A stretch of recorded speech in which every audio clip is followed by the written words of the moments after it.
बिस्मिल्लाहिर्रहमानिर्रहीम। अस्सलाम वालेकुम। कैसे हैं प्यारे बच्चों? यकीनन आप खैरियत से होंगे और खूब मेहनत करके पढ़ाई कर रहे होंगे।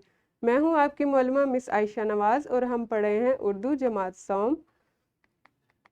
आज हम सबक नंबर 19 का आगाज़ करेंगे जिसका उन्वान है भाईचारा। ये एक नज़्म है, नज़्म पढ़कर आपको बहुत अच्छा लगेगा। इसकी कुल हासिलात ताल्लुम 8 हैं जिन्हें हम 4 हिस्सों में पढ़ेंगे। इस्लामी नुक्ता नज़र देखते हैं। मोमिनीन आपस में बिल्कुल भाई भाई हैं, लिहाजा अपने भाइयों के दरमियान इस्लाह करो और अल्लाह से डरते रहो कि शायद तुम पर रहम किया जाए। बच्चों, सूरतुल हुजरात में अल्लाह ताला ने इरशाद फरमाया है कि तमाम मुसलमान, तमाम मोमिन आपस में किस तरह हैं?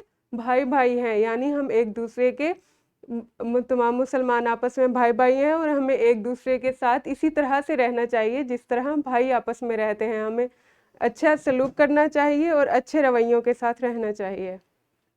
सबक की तकसीम देख लेते हैं।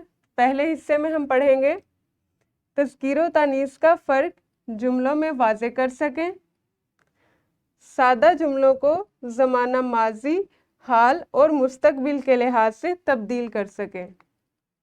सबक के दूसरे हिस्से में पढ़ेंगे उर्दू में अशार, नज़्में वगैरह सुना सकें, आहंग और लय के हवाले से अशार और नज़्में सुनकर समझ सकें। सबक के तीसरे हिस्से में पढ़ेंगे मतन में शामिल नए अल्फाज को अपने जुमलों में इस्तेमाल कर सकें, आहंग और लय के हवाले से अशार और नज़्में सुनकर समझ सकें। सबक के चौथे हिस्से में पढ़ेंगे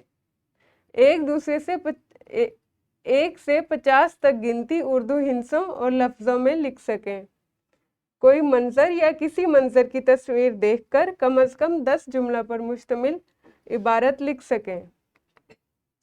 सबक के पांचवें हिस्से में पढ़ेंगे इबारत को अपने अल्फाज में मुनासिब लबो लहजे, तलफ़ुज़ और आहंग से बयान कर सकें। सबक के छठे हिस्से में हम पढ़ेंगे इबारत को अपने अल्फाज में मुनासिब लबो लहजे, तलफ़ुज़ और आहंग से बयान कर सकें। तो बच्चों, ये हमारे सबक की तकसीम होगी।